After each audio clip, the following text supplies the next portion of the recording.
رضیہ نے میری بات تو مان لی تھی، مگر وہ ابھی تک پوری طرح خود کو اختر کے قتل پر آمادہ نہیں کر پائی تھی۔ ظاہر ہے کہ جذباتی فیصلے زیادہ پائیدار نہیں ہوتے۔ جب جذبات کا طوفان گزر جاتا ہے تو یہ فیصلے بدل بھی جاتے ہیں۔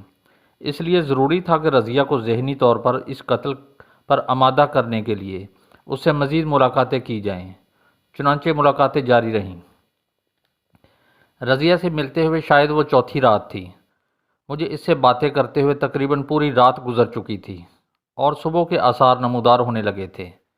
اس دوران حمزاد نے کئی مرتبہ مجھ سے واپسی کے لیے کہا تھا تاکہ پوری طرح اجالا پھیلنے سے قبل ہم اپنے ٹھکانے کی طرف لوٹ سکیں، مگر میں رضیہ سے باتوں میں اس طرح گم تھا کہ میں نے حمزاد کی طرف زیادہ توجہ نہیں دی۔ جب اجالا پوری طرح پھیل گیا تو مجھے ہوش آیا۔ پورا شہر جاگ اٹھا تھا۔ میں نے رضیہ سے اجازت چاہی۔ ابھی میں اور حمزاد حویلی سے کچھ دور ہی نکلے ہوں گے کہ میری نظریں نیچے شہر پر پڑیں۔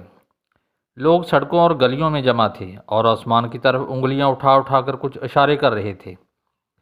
میرا ماتھا ٹھنکا تو مجھے دیکھ لیا گیا۔ عین اسی وقت میں نے محسوس کیا کہ میرا سر بلند سے بلند تر ہوتا جا رہا ہے۔ میں نے نیچے نظریں دوڑائی تو وہاں سوائے خلا کے کچھ نہیں تھا۔ جیتا جاگتا شہر میری نظروں سے اوجھل ہو چکا تھا۔ پھر اچانک میرے ذہن کو جھٹکا سا لگا۔ میں اب تیزی سے نیچے آ رہا تھا۔ کیا مجھے حمزاد نے خلا میں چھوڑ دیا؟ اس خیال کے ساتھ ہی میری آنکھوں کے آگے اندھیرا سا آ گیا اور میرے حواس نے جواب دے دیا۔ دوبارہ میری آنکھ کھلی تو میں نے خود کو اسی قدیم اور شکستہ خانقاہ میں پایا۔ میں زندہ ہوں، میں بچ گیا۔ میرے وسوسے فضول تھے۔ اس وقت میرے ذہن میں مختلف سوالات گردش کر رہے تھے۔ بہت کم وقت میں ایک بڑے حادثے سے دوچار ہوا تھا جو اس سے قبل میرے تجربے میں نہیں آیا تھا۔ میں نے اپنے کٹے ہوئے سر کو خانقاہ کے بڑے طاق میں رکھا ہوا پایا۔ میرا پورا وجود اب صرف یہی کٹا ہوا سر تھا۔ میں نے چاروں طرف دیکھا۔ خانقاہ دور دور تک ویران تھی، وہی اداسی اور ویرانی جو شاید اس جگہ کا مقدر بن چکی تھی۔ حالانکہ اب پوری طرح دن نکل آیا تھا۔ سورج کی کرنیں خانقاہ کی ٹوٹی ہوئی چھت کے ایک بڑے شگاف سے گزر کر سامنے نیم پختہ فرش پر پڑ رہی تھی۔ دور و نزدیک کوئی آواز سنائی نہیں دے رہی تھی۔ حمزاد بھی غائب تھا۔ میں نے ابھی اس کے بارے میں خیال ہی کیا تھا کہ وہ آ گیا۔ اس سے پہلے کہ میں اس سے کچھ پوچھتا وہ خود ہی بول پڑا۔ آپ آج صبح بے ہوش ہو گئے تھے۔ مجھے معلوم تھا کہ آپ کے لیے اتنا طویل سفر خطرناک ہے، مگر اس وقت مجبوری تھی۔ میں چاہتا تھا کہ آپ کا کٹا ہوا سر جلد سے جلد لوگوں کی نظروں سے اوجھل ہو جائے۔ میں اس وقت شہر سے آ رہا ہوں۔ وہاں لوگ طرح طرح کی باتیں کر رہے ہیں۔ بہت سے لوگوں نے آپ کا سر کٹا ہوا سر آسمان پر بلند ہوتے دیکھ لیا ہے۔ ان میں سے بہت سے آپ کو پہچانتے بھی ہیں۔ آپ کے قتل کے بعد جو حالات پیش آئے تھے، میں نے ان کے بارے میں بھی تمام معلومات حاصل کر لی ہیں۔ آپ کو قتل کرنے والے نواب صاحب کے گنڈے ہی تھے، مگر جس طرح وہ رات کی تاریکی میں آئے تھے اسی طرح واپس چلے گئے، اور کسی کو کانوں کان یہ خبر نہ ہو سکی کہ آپ کو کس نے قتل کیا ہے۔ وہ پولیس کی دسترس سے بھی محفوظ رہے۔ آپ کے ٹکڑے ٹکڑے لاش شناخت کر لی گئی تھی۔ آپ کے قتل کے کچھ دیر بعد ہی پولیس وہاں پہنچ گئی تھی۔ افسوسناک بات یہ ہے کہ اس رات جو لڑکی آپ کے پاس تھی وہ کوتوال کی لڑکی امینہ تھی۔ حمزاد کی بات سن کر میں سناٹے میں آ گیا۔ اس نے میرے چہرے کے تاثرات دیکھ کر کہا، میں بالکل سچ کہہ رہا ہوں، یہ واقعی برا ہوا، لیکن قدرت جو کرتی ہے بہتر کرتی ہے۔ ایک طرح سے یہ بات ہمارے حق میں گئی، اس لیے کہ کوتوال نے اپنی بدنامی کے سبب تمام واقعے کو دبا دیا اور عام لوگوں تک یہ بات نہ پہنچ سکی۔ لڑکی نے اپنے باپ کو وہ سب کچھ بتا دیا جو آپ نے اس سے کہا تھا۔ کوتوال یہ سب کچھ سن کر اس حد تک پاگل ہوا کہ اس نے آپ کے جسم کو اپنے پیروں سے روندا۔ ظاہر ہے کہ وہ اس سے زیادہ کر بھی کیا سکتا تھا، اور غالباً اسی لیے اس نے آپ کے قاتلوں کی تلاش بھی ضروری نہیں سمجھی۔ اس نے اپنی رپورٹ میں صرف اتنا لکھا کہ جب وہ آپ کی حویلی میں پہنچا تو اسے وہاں صرف آپ کی سر بریدہ لاش ملی۔ لڑکی کی وہاں موجودگی کو اس نے رپورٹ سے قطعی غائب کر دیا تھا۔ اس نے پوری حویلی چھان ماری کہ آپ کا کٹا ہوا سر کہیں سے مل جائے، مگر ظاہر ہے کیسے ملتا۔ نواب کے گنڈوں نے بھی نواب کو اس بات سے آگاہ نہیں کیا کہ انہوں نے آپ کا سر فضا میں بلند ہوتے دیکھا تھا۔ شاید اس کی وجہ یہ رہی ہوگی کہ گنڈے خود اس حیرت انگیز واقعے سے خوف زدہ ہوں اور اس کی تشہیر نہ چاہتے ہوں۔ انہوں نے نواب صاحب کو صرف اتنا بتایا کہ وہ آپ کو قتل کر کے فرار ہونے میں کامیاب ہو گئے۔ آپ کے سر کی گمشدگی بھی پولیس کے لیے ایک معمہ بنی ہوئی تھی، لیکن آج صبح کے بعد پھر ایک مرتبہ شہر میں اضطراب سا ہے۔ اب پولیس بھی یہ سوچنے پر مجبور ہو گئی ہے کہ ان حالات کے پس پشت یقیناً کچھ پراسرار واقعات ہیں جو ان کے علم میں نہیں۔ یہ خبر رضیہ تک بھی پہنچ چکی ہے۔ وہ سخت الجھن میں مبتلا ہے کہ لوگ آپ کے سر کو شیخ کرامت کا سر کیوں سمجھ رہے ہیں۔ اسے 100% یقین ہے کہ جو سر لوگوں نے فضا میں دیکھا تھا وہ آپ ہی کا ہے۔ کوتوال شہر بھی پریشان اور خوف زدہ نظر آتا ہے۔ اس نے خود بھی آپ کے سر کی ایک جھلک دیکھ لی ہے۔ اب اسے اس بات کا خدشہ ہے کہ کہیں آپ اپنے جسم کی بے حرمتی کا بدلہ اس سے نہ لیں۔ وہ آپ کی پراسرار قوتوں سے تو پہلے ہی مرعوب تھا، ان حالات میں تو اور بھی اس کے اوسان خطا ہو گئے ہیں۔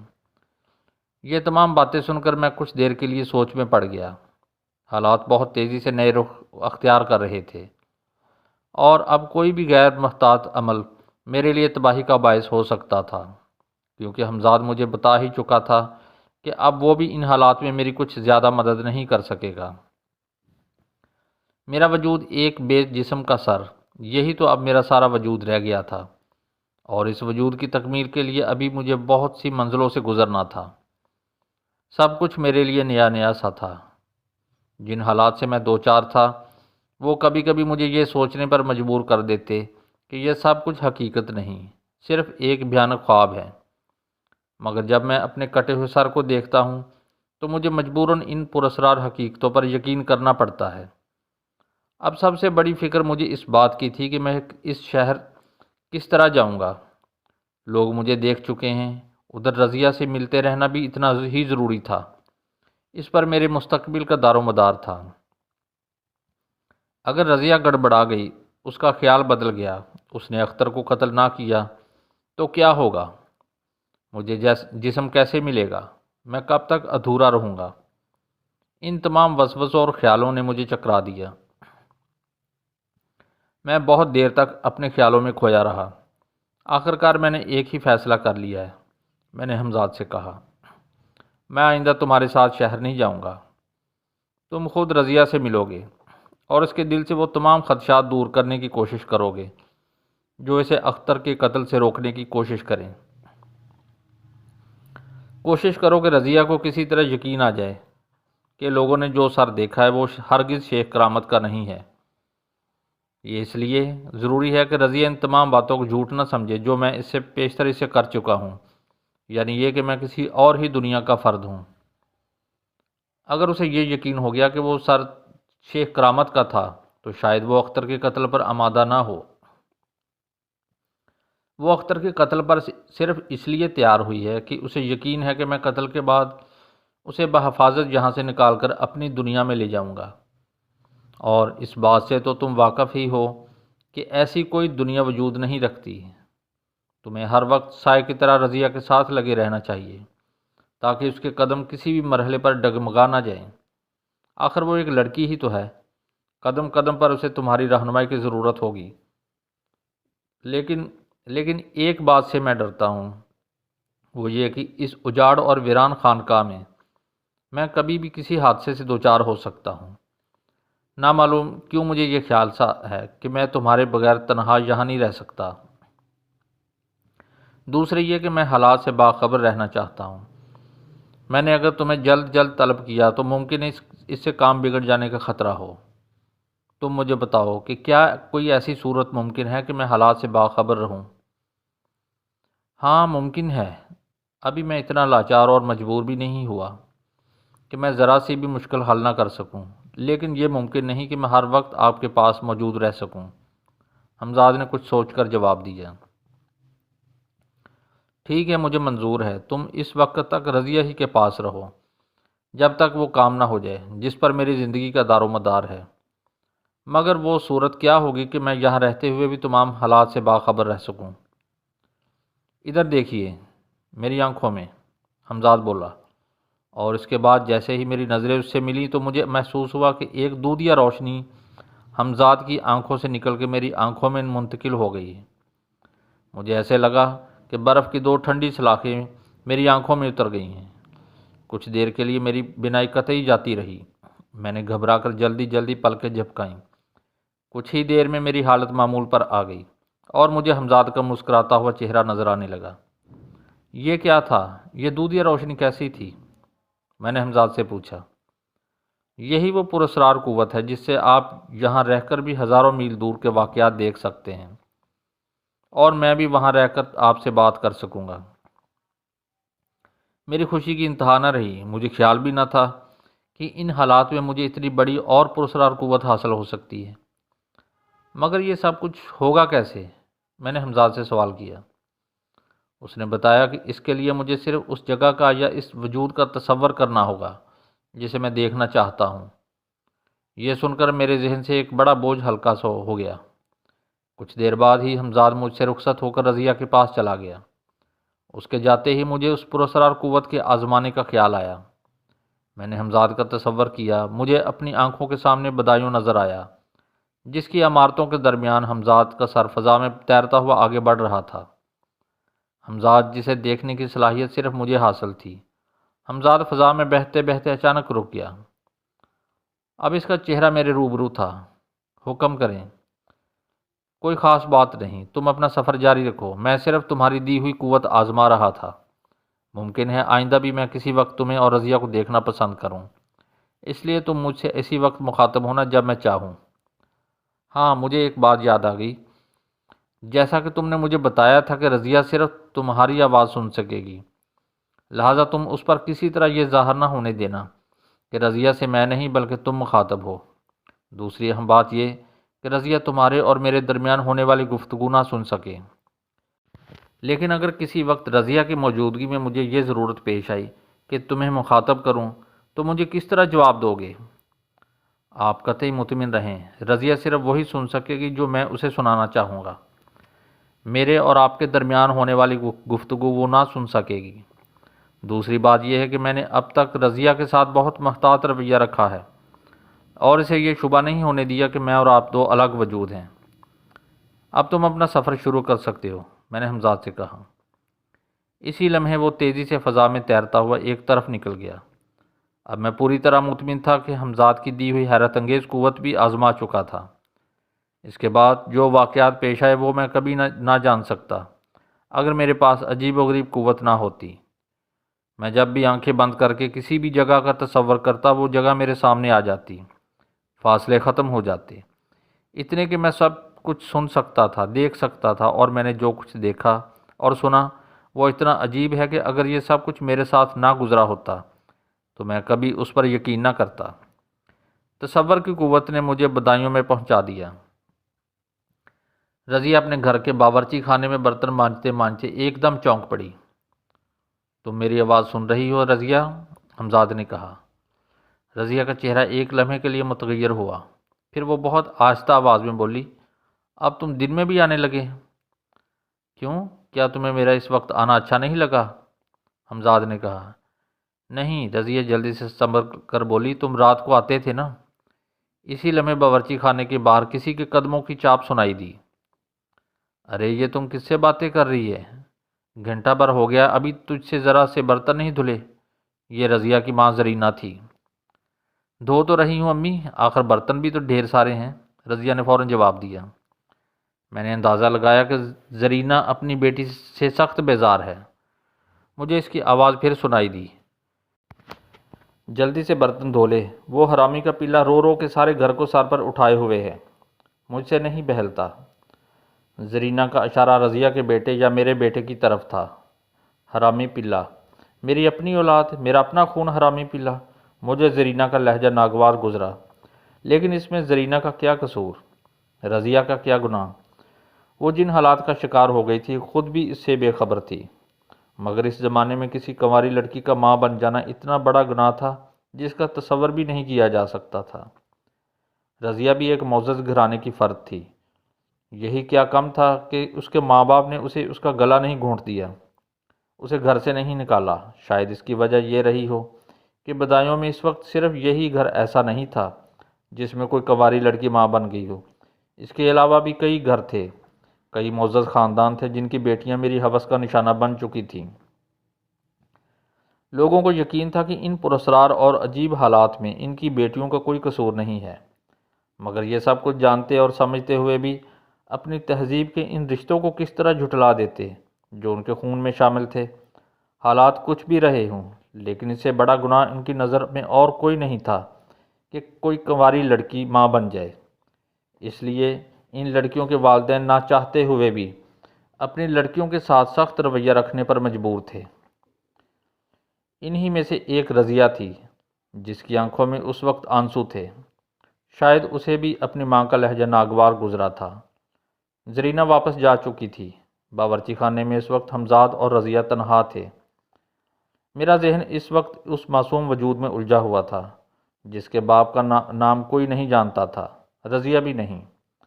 اور یہ بات کتنی عجیب تھی کہ ایک ماں بھی اپنے بیٹے کے باپ سے ناواقف تھی۔ میں نے تو رضیہ کو کچھ اور ہی بتایا تھا، ایک ایسی من گھڑت کہانی جس پر آج کی لڑکیاں شاید یقین نہ کرتی، مگر وہ دور اور تھا، اب سے 130 سال پہلے کا دور۔ اس وقت لڑکیاں بہت بھولی ہوتی تھیں۔ رضیہ کی حالت پر رحم آنے کے علاوہ مجھ میں اس وقت ایک عجیب احساس جاگا، ایک ایسا احساس جس نے اس سے پہلے کبھی میرے ذہن کو نہیں چھوا تھا۔ وہ بچہ میرا ہے، میرا اپنا خون۔ وہ اس وقت رضیہ کے بستر پر پڑا رو رہا تھا اور زرینہ پاس پڑی ہوئی چوکی پر بیٹھی چھالیاں کترنے میں مصروف تھی۔ کاش میں اپنے بچے کو ایک بار، صرف ایک بار گود میں اٹھا کر پیار کر سکتا، اسے سینے سے لگا سکتا۔ میرے خیالوں کی رو بہک گئی اور وہ سارا منظر میری آنکھوں سے اوجھل ہو گیا۔ مجھے اس دن پہلی مرتبہ شدت سے اپنی بے بسی کا خیال آیا۔ آخر میں کن عجیب و غریب حالات سے دوچار ہوں، اور کیوں؟ میں نے یہ تو نہیں سوچا تھا، میں تو بہت نیک تھا، کبھی میں نے کسی کا دل نہیں دکھایا تھا، کبھی گناہ کا تصور بھی نہیں کیا تھا، میں نے کبھی ایک وقت کی نماز بھی قضا نہیں کی تھی، پھر یہ سب کچھ کیسے ہو گیا؟ لیکن اب میرا یہ سب کچھ سوچنا فضول تھا۔ واپسی کے تمام راستے مسدود ہو چکے تھے۔ میں نے یہ زندگی خود منتخب کی تھی، پھر میرے ساتھ جو کچھ ہوا، میں نے جو کچھ کیا، اس میں حالات کا بھی تو اتنا بڑا ہاتھ ہے۔ اس خیال سے میرے ذہن کو کچھ سکون محسوس ہوا۔ اگر ان حالات میں میری جگہ کوئی اور ہوتا تو وہ بھی شاید یہی سب کچھ کرتا جو میں نے کیا۔ یہ بات میں اتنے یقین اور اعتماد سے اس لیے کہہ رہا ہوں کہ مجھے خبر ہے کہ زندگی سے سب ہی کو پیار ہے، کوئی بھی جانتے بوجھتے مرنا پسند نہیں کرتا۔ اگر مرتے وقت بھی آدمی کو کوئی اس بات کا یقین دلا دے کہ وہ مرے گا نہیں، زندہ رہے گا، تو شاید وہ اس دھوکے میں کچھ دیر اور جی لے۔ میری موت اور زندگی کا دار و مدار ایک نوجوان جسم تھا، خواہ اس کے لیے مجھے کچھ بھی کرنا پڑے۔ جب کسی شخص کو یہ یقین ہو جائے کہ وہ موت سے بچ سکتا ہے اور کوئی ایسی راہ موجود ہے تو وہ یقیناً اس راہ کا انتخاب کرے گا۔ حمزاد مجھے بتا چکا تھا کہ بغیر جسم حاصل کیے میرا وجود اور عدم برابر ہے۔ بھلا اس بے کیف اور بے رنگ زندگی سے کیا حاصل؟ یہ تو موت سے بھی بدتر ہے۔ یہ خود غرضی ضرور ہے کہ آدمی زندہ رہنے کے لیے دوسرے کو موت کے گھاٹ اتار دے، مگر یقین کرو کہ آدمی اس سے بھی زیادہ خود غرض اور کمینہ ہے، اور مجھے یہ اعتراف کرتے ہوئے کوئی شرم محسوس نہیں ہوتی کہ میں بھی انہی میں سے ایک ہوں۔ میں نے بھی اپنی زندگی کے لیے وہ سب کچھ کیا جو ایک انتہائی خود غرض اور کمینہ شخص کر سکتا ہے۔ ایک بے قصور نوجوان کے قتل پر ایک معصوم لڑکی کو اکسانا جرم نہیں تو اور کیا ہے؟ میں مجرم ہوں، میں گناہ گار ہوں۔ میں دیکھ رہا ہوں کہ میری سچی اور کڑوی باتیں سن کر تمہارے چہرے پر نفرت کے آثار دکھائی دینے لگے ہیں۔ ہاں، میں اسی قابل ہوں کہ مجھ سے نفرت کی جائے، نفرت جو مجھے دنیا نے دی، نفرت جو میں نے دنیا کو واپس کر دی۔ اور اب مرتے وقت میں خوش ہوں کہ میرے پاس اب کچھ بھی نہیں۔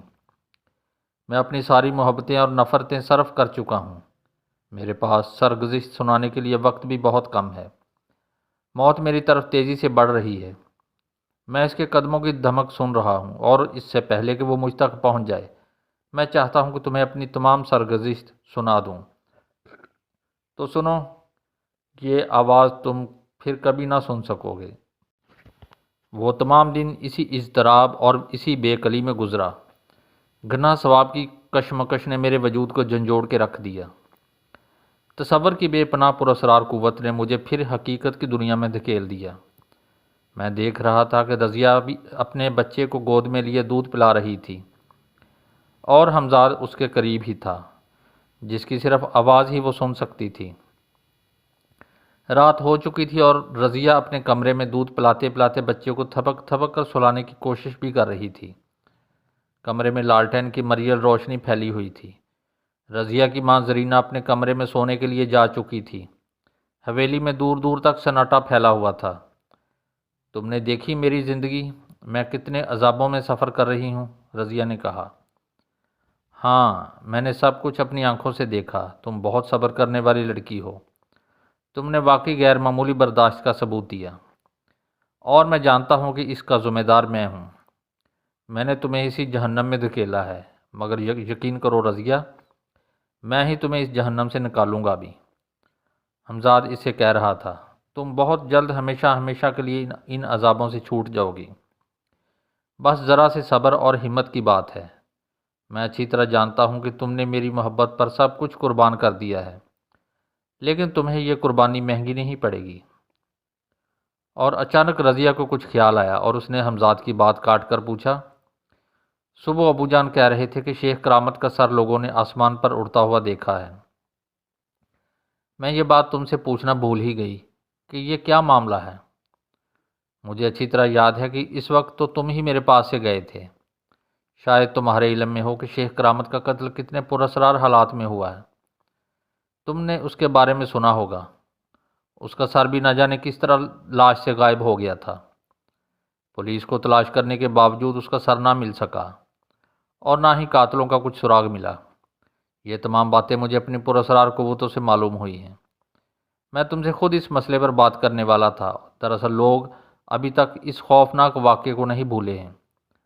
آج صبح جو سر لوگوں نے فضاؤں میں اڑتا دیکھا، وہ خود میرا سر تھا جس پر انہیں شیخ کرامت کا دھوکہ ہوا، اس لیے کہ اس کے جسم سے بھی سر غائب ہو گیا تھا۔ جیسا کہ میں تمہیں ابھی بتا چکا ہوں کہ اس لیے اب میں نے دنیا کی نظروں سے اپنا سر بھی چھپا لیا ہے۔ اب کوئی میرا سر کٹا ہوا نہیں دیکھ پائے گا، یہاں تک کہ تم بھی نہیں، اور میری آواز بھی صرف تم ہی سن سکو گی اور کوئی نہیں۔ یہ سارے انتظامات میں نے تمہاری اور اپنی حفاظت کے خیال سے کیے ہیں۔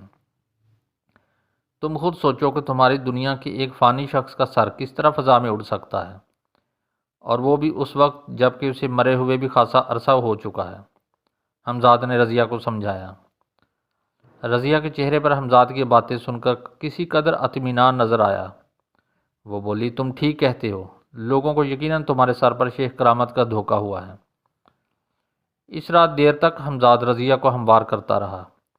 میں نے جب دیکھا کہ رضیہ سونے کی تیاری کر رہی ہے تو حمزاد کو مخاطب کیا، میں نے تمہاری اور رضیہ کی ساری گفتگو سن لی ہے۔ اب مجھے اطمینان ہے، لیکن اصل مسئلہ اب بھی بدستور باقی ہے۔ وہ کیا؟ حمزاد بولا، وہ یہ کہ رضیہ اور اختر کو کس طرح قریب کیا جائے۔ جب تک یہ دونوں قریب نہیں آئیں گے ہمارا مقصد حل نہیں ہوگا۔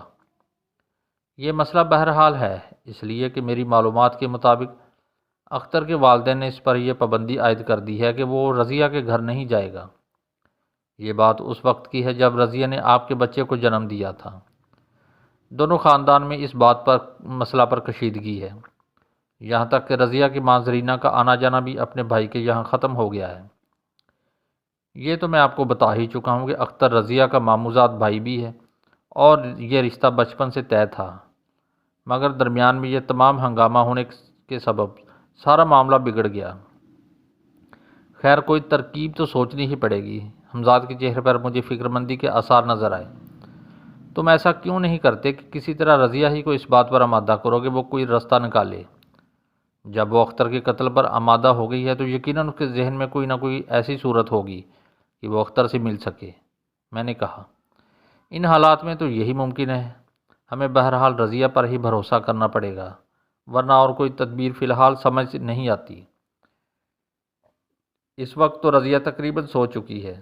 میں صبح اس سے اس مسئلے پر تفصیلی بات کروں گا۔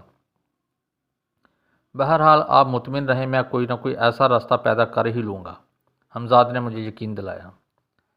دوسرے دن حمزاد نے رضیہ سے اس مسئلے پر بات کی۔ رضیہ نے کہا، میرا دل تو اس پر آمادہ نہیں کہ میں اختر سے ایک مرتبہ پھر عہد و پیمان کروں، مگر تمہاری محبت نے مجھے ہر طرح مجبور کر دیا ہے۔ میں آج ہی کوشش کروں گی کہ اس سے مل سکوں۔ مگر یہ کیسے ممکن ہے رضیہ؟ میرے علم میں تو یہ ہے کہ تم لوگوں کا وہاں آنا جانا بھی بند ہے، حمزاد بولا۔ میں نے اسے ضرور بھلا دیا ہے مگر وہ مجھے نہیں بھولا۔ رضیہ کی آواز میں ایک عجیب سا دکھ تھا۔ میں اس کا دکھ محسوس کر کے کانپ سا گیا۔ کیا رضیہ کے پاؤں ڈگمگا جائیں گے؟ کیا اس کے دل میں اب بھی اختر کی محبت زندہ ہے؟ اگر خدا نخواستہ ایسا ہوا تو بہت غلط ہوگا، ایسا نہیں ہونا چاہیے۔ یہ بات میرے لیے بہت خطرناک ہے۔ رضیہ کو مجھ سے محبت ہے یا اختر سے؟ جس بات پر میں نے محسوس کیا کہ تقریباً وہی بات حمزاد نے محسوس کی۔ حمزاد نے رضیہ سے کہا، رضیہ مجھے تمہارے لہجے میں دکھ نے بہت کچھ سوچنے پر مجبور کر دیا ہے، اس لیے میں تمہارا یہ جملہ سن کر اتنی دیر خاموش رہا۔ کیا تمہارے دل میں ابھی اختر کی محبت کی کوئی چنگاری روشن ہے؟ یہ میں طنز نہیں کر رہا، نہ میرا اس سے یہ مطلب ہے کہ میں تمہاری راہ میں دیوار بننا چاہتا ہوں، بلکہ میں حقیقت جاننا چاہتا ہوں۔